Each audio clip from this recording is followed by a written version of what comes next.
بسم اللہ الرحمن الرحیم۔ ایوان علم کے معزز دوستو، السلام علیکم ورحمۃ اللہ وبرکاتہ۔ آج ہم اردو غزل کے حوالے سے خواجہ میر درد کی شامل نصاب غزل کا مطالعہ کریں گے۔ غزل اس نے چھیڑی مجھے ساز دینا، ذرا عمر رفتہ کو آواز دینا، اور فلسفہ و شعر کی اور حقیقت ہے کیا، حرف تمنا جسے کہہ نہ سکیں روبرو۔ غزل اس کے لغوی معنی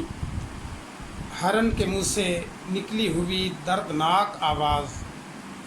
یا طبقہ نسواں سے متعلق گفتگو کو بھی غزل کہتے ہیں، اور اصطلاحی معنوں میں جو ہے غزل اس قدر ہماگیر وسعت کی حامل ہو چکی کہ دنیا بھر کے تمام موضوعات کو اب غزل کے دامن میں سمو دیا گیا ہے۔ میر تقی میر سے لے کر احمد فراز تک لاتعداد ایسے شاعر آئے جو آسمان شعر و ادب پر آفتاب و مہتاب بن کر چمکے، اور جنہوں نے غزل کو چار چاند لگائے۔ کہاں آ کے رکنے تھے راستے، کہاں موڑ تھا اسے بھول جا، وہ جو مل گیا اسے یاد رکھ، جو نہیں ملا اسے بھول جا، وہ تیرے نصیب کی بارشیں کسی اور چھت پہ برس گئیں، دلے بے خبر میری بات سن، اسے بھول جا اسے بھول جا۔ یا احمد فراز کہتے ہیں کہ دکھ فسانہ نہیں کہ تجھ سے کہیں، دل بھی مانا نہیں کہ تجھ سے کہیں، اور دل کی بے کلی کا سبب آج تک خود بھی جانا نہیں کہ تجھ سے کہیں۔ تو آئیے عزیز طلباء، آج ہم میر درد کی غزل کے حوالے سے کچھ جو ہے جانکاری حاصل کرتے ہیں۔ میر درد جو تھے وہ درد تخلص کرتے تھے، اور انہوں نے اپنے والد سید ناصر اندلیب کی وفات کے بعد درویشی کی زندگی اختیار کر لی۔ تصوف ان کا خاص موضوع تھا، چنانچہ صبر، شکر، توکل اور دنیا کی بے ثباتی، اللہ رب العالمین سے لو لگانا، کائنات کی حقیقت، فکر آخرت جیسے موضوعات جو ہے اس پر انہوں نے خامہ فرسائی کی اور اپنے افکار کو صفحہ قرطاس پہ منتقل کیا۔ درد کی شاعری تصوف کے گرد گھومتی ہے، اور ان کے دیوان کو سراپا انتخاب کہا جاتا ہے، اور نہایت خوبصورت موضوعات عشق حقیقی پر مشتمل شاعری ان کی، اور کہیں کہیں عشق مجازی کا رنگ بھی ہمیں دکھائی پڑتا ہے۔ خواجہ میر درد نے شروع میں سپاہیانہ زندگی اختیار کی، مگر 28 برس کی عمر میں جو ہے انہوں نے دنیا کو ترک کیا اور دہلی شہر کے مضافات میں ایک جھونپڑی میں اپنا قیام اختیار کیا، اور باقی تمام عمر جو ہے گوشہ نشینی کی حالت میں بسر کی،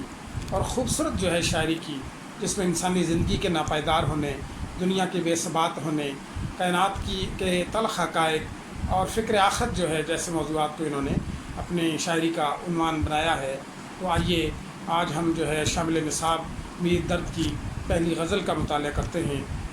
درد فرماتے ہیں، کام مردوں کے جو ہیں سو وہی کر جاتے ہیں،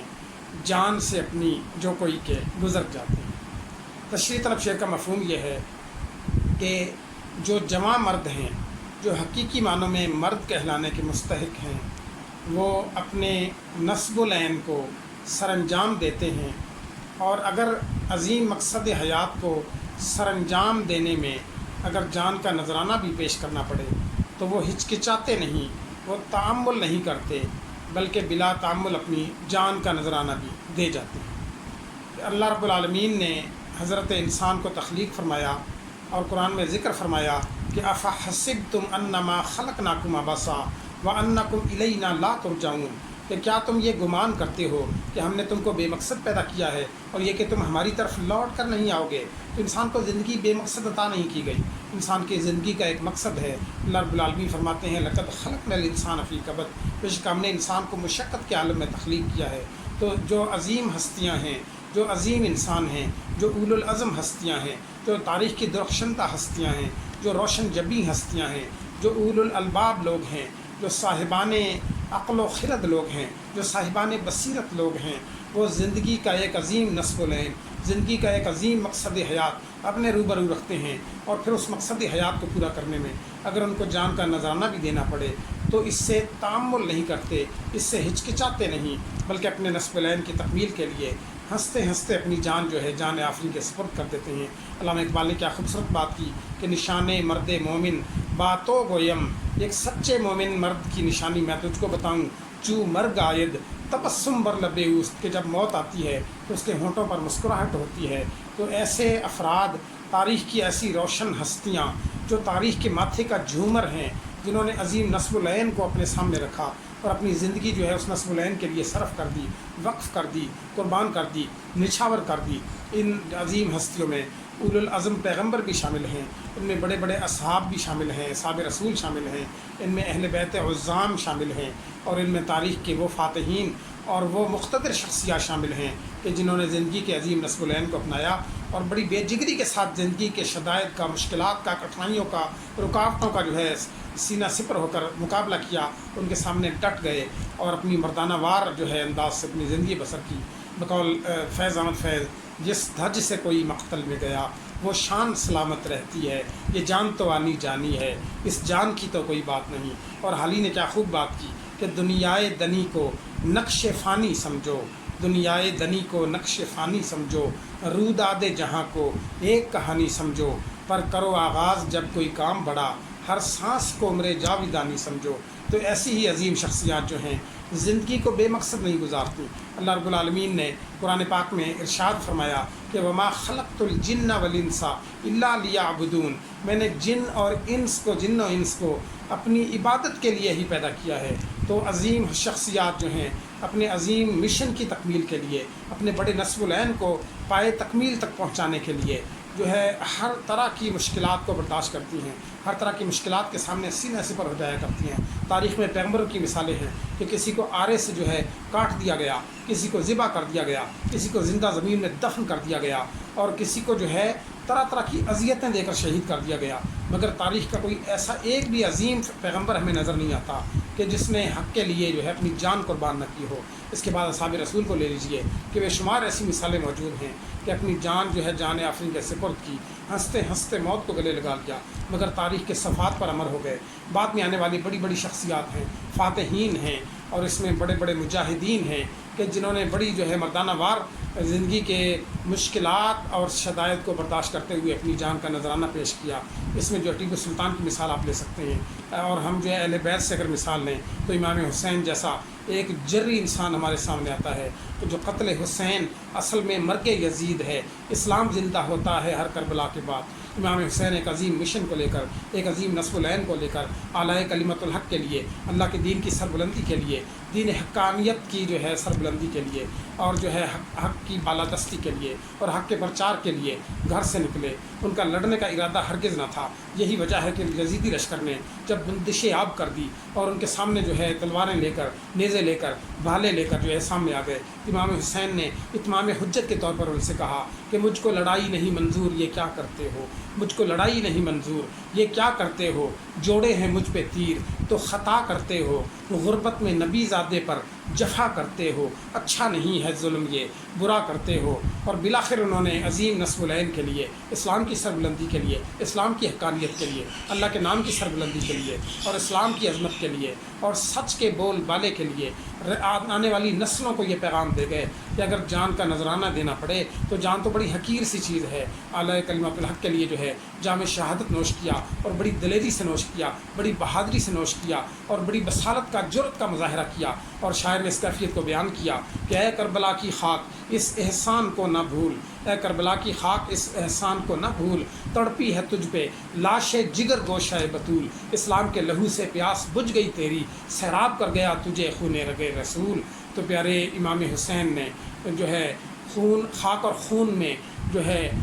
غلطیدن ہو کر اپنی جان کا نذرانہ قربان کر کے رہتی دنیا تک کے لیے یہ سبق دے دیا، یہ درس ہنسی دے دیا، یہ جو ہے سنہری درس دے دیا کہ اگر عظیم نصب العین کے لیے جان کا نذرانہ بھی دینا پڑے تو ہچکچاہٹ کا مظاہرہ نہ کیا جائے، بلکہ بلا تعمل جو ہے جان قربان کر دی جائے، یوں جان دی وفا میں کہ قاتل تمام عمر، یوں جان دی وفا میں کہ قاتل تمام عمر، دل کی عدالتوں میں سزا ڈھونڈتا رہا۔ اور تشریح طلب شعر میں بھی خواجہ میر درد ہمیں یہی پیغام دے رہے ہیں کہ جو عظیم ہستیاں ہیں، جو اولو العزم ہستیاں ہیں، جو صاحبان عظیمت ہستیاں ہیں، جو صاحبان استقامت ہستیاں ہیں، جو صاحبان بصیرت ہستیاں ہیں، جو قوت والے لوگ ہیں، جو عزم و ارادے والے لوگ ہیں، جو عظیم نصب العین والے لوگ ہیں، جو عظیم مقصد حیات والے لوگ ہیں، وہ اپنی جو ہے عظیم مشن کی تکمیل کے لیے، نصب العین کی تکمیل کے لیے، مقصد حیات کی تکمیل کے لیے اگر جان کا نذرانہ بھی دینا پڑے تو وہ ہچکچاتے نہیں، بلکہ تاریخ میں امر ہو جاتے ہیں۔ کیسے کیسے کام دنیا میں کر جاتے ہیں لوگ، کیسے کیسے کام دنیا میں کر جاتے ہیں لوگ، زندہ رہتے ہیں سدا، مرنے کو مر جاتے ہیں لوگ۔ ٹیپو سلطان کی مثال لے لیجئے، اور بعد میں آنے والے بے شمار ایسے افراد ہیں تاریخ انسانیت میں کہ جنہوں نے اپنی جان کے نذرانے دیے اور جنہوں نے تاریخ کے صفحات پر بہادری کی، شجاعت کی، بصالت کی داستانیں رقم کی۔ تو ایسے افراد جو ہے زندگی کے عظیم نصب العین کو سامنے رکھتے ہوئے اپنی جان کے نذرانے جو ہیں وہ پیش کر دیتے ہیں، بقول شاعر جو تیرے نام پہ ہوئے ہیں قرباں یارب، جو تیرے نام پہ ہوئے ہیں قرباں یارب، مر کے وہ اہل وفا زندہ مثالوں میں رہے۔ تو اس شعر کا ملخص یہ ہے کہ خواجہ میر درد ہمیں یہ بتانا چاہتے ہیں کہ موت تو آنی ہی آنی ہے، مگر کسی عظیم مقصد کے لیے، کسی عظیم نصب العین کے لیے اگر اپنی جان کو وقف کر دیا جائے تو حقیقی معنوں میں ایسے افراد ہی جواں مرد ہیں اور مرد کہلانے کے مستحق ہیں کہ جنہوں نے تاریخ میں عظیم نصب العین کو اپنا کر اپنی جان کا نذرانہ پیش کیا اور تاریخ کے صفحات پر امر ہو گئے۔ تو یہی لوگ اصل میں جو ہے جان سے گزر جانے والے اور اپنے نصب العین کو پائے تکمیل تک پہنچانے والے ہیں۔ اگلا شعر دیکھتے ہیں، شاعر کہتا ہے، موت کیا آ کے فقیروں سے تجھے لینا ہے، مرنے سے آگے ہی یہ لوگ تو مر جاتے ہیں۔ موت ایک اٹل حقیقت ہے، موت ایک بے بدل حقیقت ہے، موت نہ ٹلنے والی تلخ حقیقت کا نام ہے۔ شاعر کہتا ہے کہ موت تجھے ہم فقیروں سے کیا ملے گا۔ فقیر ایسے آدمی کو کہتے ہیں جو دنیا سے بے رغبت ہو جائے، علائق دنیاوی سے اپنے تعلق کو توڑ لے۔ اے موت تجھے ہم فقیروں سے، ہم درویشوں سے، ہم تارکان دنیا سے تجھے کیا ملے گا کہ مرنے سے پہلے ہی فقیر لوگ تو اپنی جو ہے خواہشات کا گلا گھونٹ لیتے ہیں، موت کے لیے آٹھوں پہر پا در رکاب رہتے ہیں، آٹھوں پہر تیار رہتے ہیں۔ تو موت جو ہے اس سے وہ لوگ ڈرتے ہیں جنہوں نے دنیا کے مال و اسباب کو جمع کیا ہو، جو دنیا کا حرص رکھتے ہوں، دنیا کا لالچ رکھتے ہوں، دنیا کا طمع رکھتے ہوں اور دنیا کی طلب رکھتے ہوں۔ جبکہ فقیر آدمی جو ہے وہ تو موت کو لقائے خداوندی کا ذریعہ سمجھتا ہے۔ چنانچہ خواجہ میر درد اس شعر میں یہ بیان کر رہے ہیں کہ موت تجھے فقیروں سے کیا ملے گا، یہ تو اپنے من کو مٹا چکے ہوتے ہیں، یہ تو موت کی راہ تک رہے ہوتے ہیں، یہ تو موت کے منتظر ہوتے ہیں، یہ تو موت کے لیے جو ہے چشم برا ہوتے ہیں اور یہ موت کو ہنس کر گلے لگاتے ہیں۔ علامہ اقبال فرماتے ہیں، نشان مرد مومن باتو گویم چو مرگ آیت تبسم بر لب اوس، کہ ایک مرد مومن کی نشانی میں تجھ کو بتاؤں کہ جب اسے موت آتی ہے تو اس کے ہونٹوں پر مسکراہٹ ہوتی ہے۔ موت ایک اٹل حقیقت، موت ایک بے بدل حقیقت۔ دنیا میں بڑے بڑے حکیم، وید اور جو ہے بڑے دانا لوگ ہوئے، مگر موت کا دارو آج تک کسی سے دریافت نہ ہو سکا۔ موت ایک اٹل حقیقت جس کے بارے میں قرآن پاک میں اللہ رب العالمین فرماتے ہیں، قل ان الموت الذی تفرون منہ فانہ ملاقیکم، اے پیغمبر ان کو بتا دو کہ موت جس سے تم فرار حاصل کرتے ہو وہ تم کو مل کر رہے گی۔ دوسرے مقام پر ارشاد ربانی ہوا کہ کل من علیہا فان، ہر چیز فنا پذیر ہے۔ ایک اور مقام پہ فرمایا کل شیء ہالک الا وجہہ، کہ ہر چیز ہلاک ہو جانے والی ہے سوائے تیرے رب کے چہرے کے۔ اور اس طرح یہ فرمایا کل نفس ذائقۃ الموت، کہ ہر جان کو، ہر متنفس کو موت کا ذائقہ چکھنا ہے۔ اور اسی طرح ایک مقام پر فرمایا کہ یدرککم الموت ولو کنتم فی بروج مشیدہ، کہ موت تم کو اچک لے گی چاہے تم بڑی بڑی فصیلوں میں محفوظ ہو کر کیوں نہ بیٹھ جاؤ۔ تو موت ایک اٹل حقیقت ہے، لیکن ایسے افراد جو رہبانیت اختیار کر چکے ہوں، جو موت کی حقیقت کو جان چکے ہوں، جو ترک دنیا اختیار کر چکے ہوں، جو اپنی خواہشات نفس کا گلا گھونٹ چکے ہوں، جو طول عمل نہ رکھتے ہوں، جو دنیا سے بے رغبتی اختیار کر چکے ہوں، تو ایسے لوگ موت سے ڈرتے نہیں، بلکہ موت کی آنکھوں میں آنکھیں ڈال کر جو ہے اس کا سامنا کرتے ہیں، کیونکہ موت کو وہ لقائے خداوندی کا ذریعہ سمجھتے ہیں۔ تو شاعر جو ہے اس کیفیت میں یہی بیان کر رہا ہے کہ موت آئی ہے کہ تسکین کی ساعت آئی ہے، موت آئی ہے کہ تسکین کی ساعت آئی ہے، سانس ٹوٹی ہے کہ صدیوں کی تھکن ٹوٹی ہے۔ جو ایک اور شاعر اسی کیفیت کو بیان کرتا ہے کہ ارک آیا جبیں پہ وقت مردن آئی نہ لاؤ، ارک آیا جبیں پہ وقت مردن آئینہ لاؤ، ہم اپنی زندگی کی آخری تصویر دیکھیں گے۔ تو خواجہ میر درد یہاں پر یہ حقیقت بیان کر رہے ہیں اور چشم کشا حقیقت بیان کر رہے ہیں کہ فقیر آدمی جو دنیا کو ترک کر چکا ہو، جو ترک دنیا اختیار کر چکا ہو، جو علائق دنیاوی سے بیگانہ ہو چکا ہو، جو خواہشات دنیا سے اپنے آپ کو الگ تھلگ کر بیٹھا ہو، جو اپنی خواہشات کا گلا گھونٹ بیٹھا ہو، جس نے دل سے دنیا کی خواہشات کو نکال دیا ہو، جس نے دل میں کسی قسم کی دنیا کی طلب نہ رکھی ہو، اسے موت نہیں ڈرا سکتی، بلکہ وہ تو موت کا انتظار کر رہا ہوتا ہے۔ یہ لوگ مرنے سے پہلے ہی مر جاتے ہیں، یہ طلب دنیا نہیں رکھتے۔ جیسے کہ ایک مشہور عربی مقولہ ہے کہ موتو قبل ان تموتو، مر جاؤ اس سے پہلے کہ تم کو موت آئے۔ مرنے سے پہلے مر جانے کا مطلب یہ ہے کہ دنیا میں جی نہ لگایا جائے۔ نبی اکرم کا مبارک ارشاد ہے ولا تحب الدنیا فتکونوا من الخاسرین، کہ دنیا سے محبت نہ کرنا ورنہ تم خسارہ پانے والوں میں سے ہو جاؤ گے۔ اور فقیر آدمی جو ہے وہ دنیا کو للچائی ہوئی نظر سے نہیں دیکھتا، بلکہ وہ جو دنیا کو نگاہ عبرت سے دیکھتا ہے۔ فقر کے کوچے میں قدر دولت دنیا نہیں، فقر کے کوچے میں قدر دولت دنیا نہیں، ٹھوکر کھاتے ہیں یہاں پارس سے پتھر سینکڑوں، تو مرن تھی اگئی مر گئے باہو اساں انج کرم کمایا ہو، مرن تھی اگئی مر گئے باہو اساں انج کرم کمایا ہو۔ کہ فقیر آدمی جو ہے وہ ترک دنیا کر چکا ہوتا ہے، وہ خواہشات دنیا کو دل سے نکال چکا ہوتا ہے۔ ہر ایک تمنا دل سے رخصت ہو گئی، ہر ایک تمنا دل سے رخصت ہو گئی، اب تو آجا اب تو خلوت ہو گئی۔ تو تشریح طلب شعر میں شاعر یہ بیان کرنا چاہتا ہے کہ جو فقیر آدمی ہے، جو درویش آدمی ہے، وہ دنیا کو للچائی ہوئی نظر سے نہیں دیکھتا، بلکہ دنیا کو عبرت کی نگاہ سے دیکھتا ہے۔ اور بقول شاعر دھن دولت آنی جانی ہے، دھن دولت آنی جانی ہے، یہ دنیا رام کہانی ہے، یہ عالم فانی ہے، باقی ہے ذات خدا بابا کل من علیہا فان ویبقی وجہ ربک ذو الجلال والاکرام۔ دنیا میں کتنی بڑی بڑی شخصیات آئیں، بڑے بڑے بادشاہ آئے، بڑے بڑے نامور لوگ آئے، بڑے بڑے صاحبان اقتدار آئے، بڑی مقتدر شخصیات آئیں، بڑی مختار شخصیات آئیں، مگر موت کی ایک لہر آئی اور ان کو عرف غلط کی طرح مٹا گئی۔ نہ گورے سکندر نہ ہے قبر دارا، مٹے نامیوں کے نشاں کیسے کیسے۔ ملکہ نور جہاں جو ہے ہندوستان کی ملکہ تھی، لاہور میں اس کا مقبرہ ہے، اور دن کے وقت بھی رات کی سیاہی کا گمان ہوتا ہے مقبرے پر۔ وہاں پر ایک شعر کندہ ہے کہ بر مزار ماں غریباں نئے چراغے نئے گلے، کہ ہم غریبوں کے مزار پر نہ کوئی چراغ جلتا ہے، نہ کوئی پھول کھلتا ہے، نئے پرے پروانہ سوزد نئے صدائے بلبلے، نہ کسی پروانے کے پر جلتے ہیں، نہ کسی بلبل کی صدا آتی ہے۔ ایک وقت تھا کہ ہمارا نام تھا، روب تھا، دبدبہ تھا، حشمت تھی، تو اس کو احتشام تھا، کر و فر تھا، بڑی شان و شوکت تھی، بڑی حشمت تھی۔ اب ہم ذی اقتدار تھے، ہم ذی اختیار تھے، دور دور تک ہمارے نام کا طوطی بولتا تھا، ہماری شہرت تھی، ہمارا ڈنکا بجتا تھا۔ مگر موت کی ایک سرد لہر آئی اور اس نے ہمیں زندگی سے، زندگی کی رونقوں سے، زندگی کی زیبائیوں سے، زندگی کی رنگینیوں سے، زندگی کی دل فریبیوں سے ایسے دور لے جا پھینکا، فنا کی گھاٹیوں میں اتار دیا کہ آج کنجے لہد ہے، تنہائی ہے، وحشت ہے، اکیلا پن ہے، اور یہاں کوئی دن کے وقت بھی نہیں آتا کہ ہاتھ اٹھا کر ہمارے لیے فاتحہ کہے۔ ہماری تربت کو یاد رکھنا، ہماری تربت کو یاد رکھنا، ہماری تربت کو قرض ہے تم پر 4 پھولوں کا۔ تو خواجہ میر درد جو ہے دنیا کی بے ثباتی، دنیا کی ناپیداری، دنیا کے فنا ہو جانے کے احساس کو منظوم انداز میں بیان کرتے ہوئے کہتے ہیں کہ اے موت تجھے ہم فقیروں سے کیا ملے گا، ہم تو وہ لوگ ہیں جو جیتے جی اپنی خواہشات کا گلا گھونٹ چکے ہیں، ہر تمنا جو ہے اپنی دل سے نکال چکے ہیں، ہر خواہش کا گلا گھونٹ چکے ہیں، اور ہم نے محبت ترک کی میں نے گریباں سی لیا میں نے، محبت ترک کی میں نے گریباں سی لیا میں نے، زمانے اب تو خوش ہو زہر یہ بھی پی لیا میں نے۔ تو شاعر کہتا کہ موت تجھے ہم فقیروں سے کیا ملے گا، کہ ہم تو مرنے سے پہلے ہی مر چکے ہیں، ہم 8 پہر پادر رکاب رہنے والے ہیں، ہم نے ترک دنیا اختیار کر لی، ہم نے اپنی خواہشات کا گلا گھونٹ لیا، ہم تو موت کی راہ تکتے ہیں اور موت کو لقائے ربانی کا ایک ذریعہ سمجھتے ہیں۔ چنانچہ شاعر جو ہے موسم خاطب ہے کہ تجھے جو ہے ہم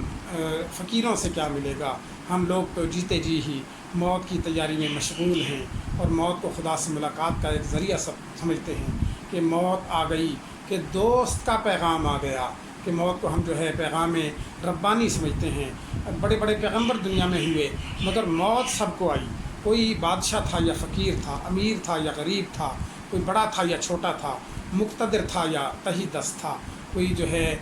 دنیا کا فرما روا تھا یا معمولی جو ہے گدا تھا، کسی کو بھی موت نے نہ چھوڑا۔ پیارے پیغمبر علیہ السلام ان کے لیے قرآن میں اللہ رب العالمین نے ارشاد فرمایا کہ انک میت و انہم میتون، اے پیغمبر آپ کو بھی مرنا ہے اور ان سب کو مر جانا ہے۔ اللہ نے ہر متنفس کے لیے موت کو مقدر کر دیا ہے، موت آ کر رہے گی، موت سے مفر نہیں ہے، یومئذ این المفر، آج کے دن جائے فرار نہیں ہے۔ تو شاعر جو ہے موت کے بارے میں یہ حقیقت بیان کر رہا ہے کہ موت تو آنی ہی آنی ہے۔ تو اگر ہم جو ہے اپنی زندگی ہی میں فکر آخرت پیدا کر لیں اور فکر آخرت دامنگیر ہو جائے تو ہماری زندگی قابل رشک بن سکتی ہے اور ہماری موت بھی قابل فخر بن سکتی ہے۔ چنانچہ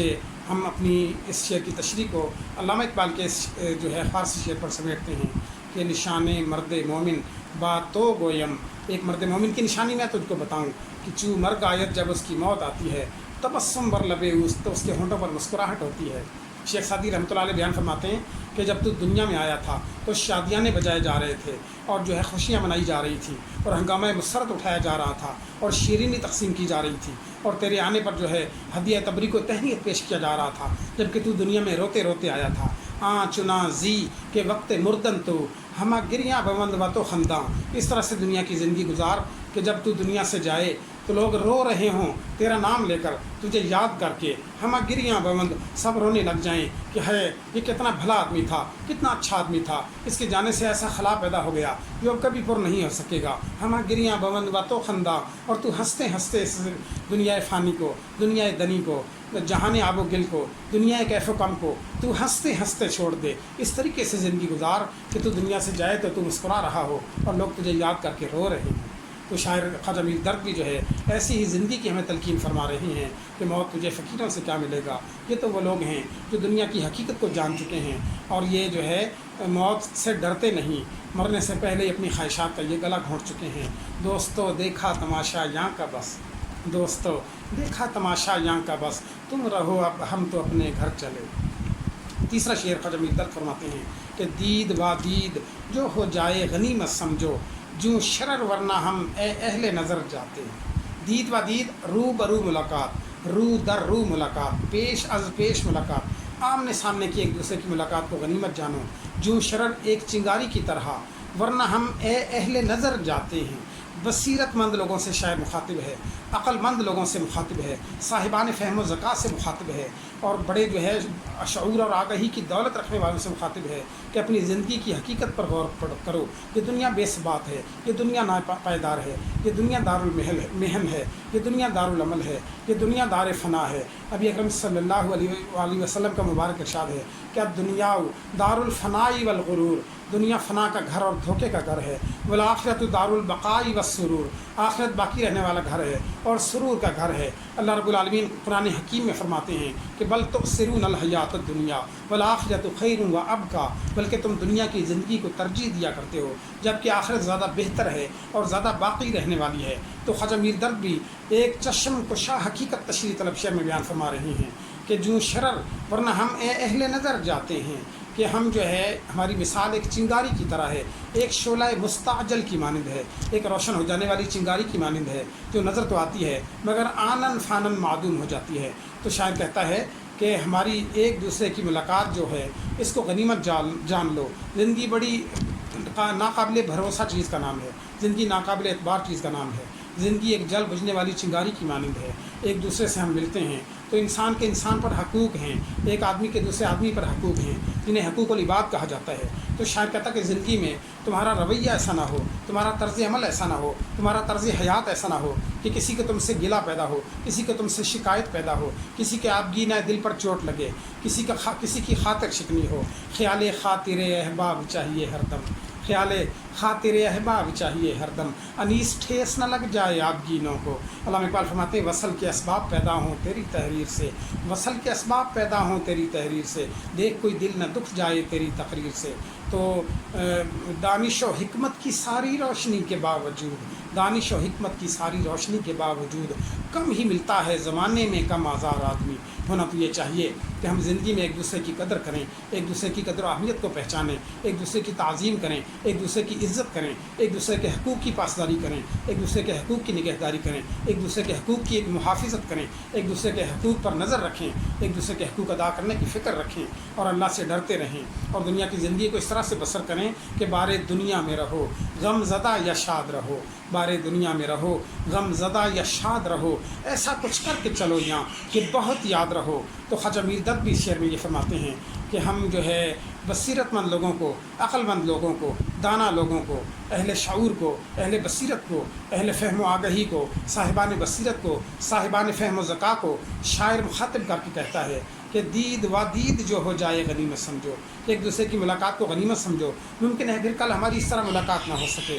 یہ نہ ہو کہ دل میں ملال رہ جائے، یہ نہ ہو کہ دل میں گلہ رہ جائے، یہ نہ ہو کہ دل میں شکایات رہ جائیں، یہ نہ ہو کہ دل میں جو ہے بغض رہ جائے، کینہ رہ جائے۔ انسان کو انسان سے کینہ نہیں اچھا، انسان کو انسان سے کینہ نہیں اچھا، جس سینے میں ہو کینہ وہ سینہ نہیں اچھا۔ تو ایک دوسرے کے حقوق ادا کیے جائیں، ایک دوسرے کا خیال رکھا جائے، ایک دوسرے کی بات مانی جائے، ایک دوسرے کی تعظیم کی جائے، ایک دوسرے کی عزت کی جائے، ایک دوسرے کے حقوق ادا کرنے کی فکر کی جائے۔ تو ہماری زندگی اتنی مختصر ہے کہ آنن فانم معدوم ہو جانے والی ہے۔ اس زندگی کی مثال سطح آب پر آنے والے بلبلوں جیسی ہے۔ بقول شاعر موج ہوا سے ٹوٹ کے یہ کہتے ہیں بلبلے، موج ہوا سے ٹوٹ کے یہ کہتے ہیں بلبلے، اتنی سی زندگی پہ نہ پھولا کرے کوئی۔ یا اسی طرح ایک اور شاعر بیان فرماتے ہیں کہ میں زندگی کو لہلہاتی شام سمجھا تھا، میں زندگی کو لہلہاتی شام سمجھا تھا، جو پتا گرا تو در سے فنا دے گیا مجھے۔ اور زندگی ہے یا کوئی طوفان ہے، ہم تو اس جینے کے ہاتھوں مر چلے۔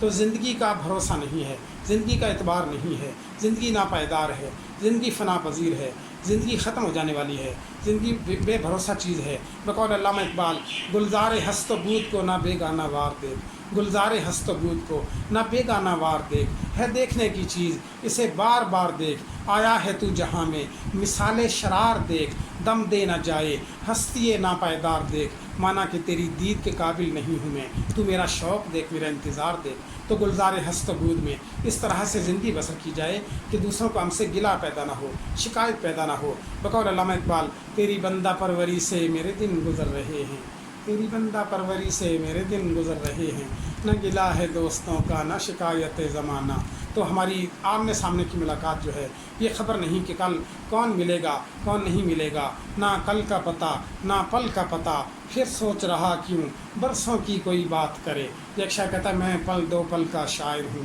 پل دو پل میری کہانی ہے، پل دو پل میری ہستی ہے، پل دو پل میری جوانی ہے، کل اور لوگ آئیں گے نغموں کی کھلتی کلیاں چننے والے، مجھ سے بہتر کہنے والے، تم سے بہتر سننے والے، کل کوئی مجھ کو یاد کرے کیوں کوئی مجھ کو یاد کرے، مصروف زمانہ میرے لیے کیوں وقت اپنا برباد کرے۔ اور شاعر جو ہے اس کیفیت کو بیان کرتا ہے کہ ہم لوگ دنیا میں آئے ہیں تو ہم جو ہے زندگی پر ہمارا اختیار نہیں ہے، زندگی بڑی ناقابل بھروسہ چیز کا نام ہے، ابھی ہے ابھی نہیں ہے۔ چنانچہ جو ہے بقول شاعر ابھی ابھی وہ ملا تھا ہزار باتیں کی، ابھی ابھی وہ ملا تھا ہزار باتیں کی، ابھی ابھی وہ گیا ہے مگر زمانہ ہوا۔ تو ایک دوسرے سے بچھڑتے دیر نہیں لگتی، یہ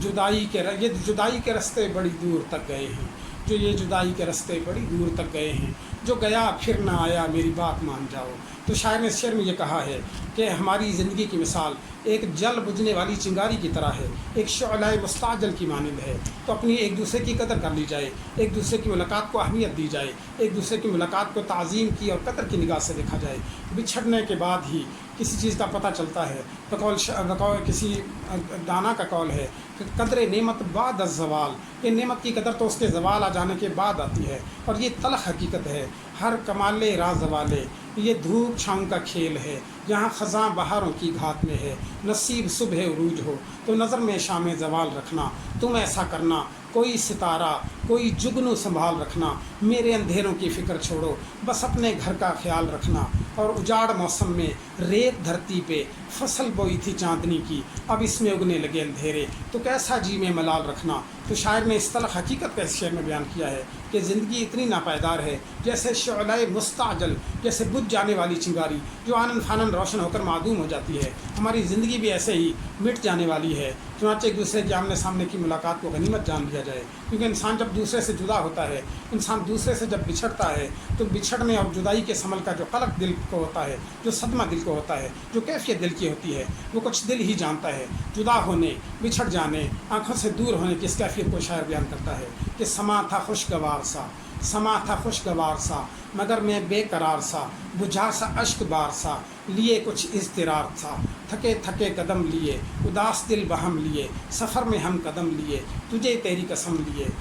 کر کے عجب سا فیصلہ، نہ بر محل نہ بر ملا، بڑھا کے دل کا حوصلہ تیرے دیار سے چلا، وقت رخصت کیا ہوا نہیں ہے تجھ کو یاد کیا، نظر سے تو نے بارہا کہا تھا مجھ کو الوداع، چھپا کے دل کی بے کلی کہا تھا میں نے بھی یہی، اگر رہی یہ زندگی پھر ملیں گے ہم کبھی، نظر میں وہ سما ہے اب، نظر میں وہ سما ہے اب، جہاں ہوں میں وہاں ہے اب، حقیقتاً کہاں ہے اب، فقط میرا گماں ہے اب، فقط میرا گماں ہے اب۔ تو شاعر نے اس طرح حقیقت کو بیان کیا کہ زندگی کی قدر کی جائے، کہ زندگی بار بار نہیں ملتی، اور زندگی کی قدر اس طرح کی جائے کہ ایک دوسرے کے حقوق کا خیال رکھا جائے۔ قرآن پاک میں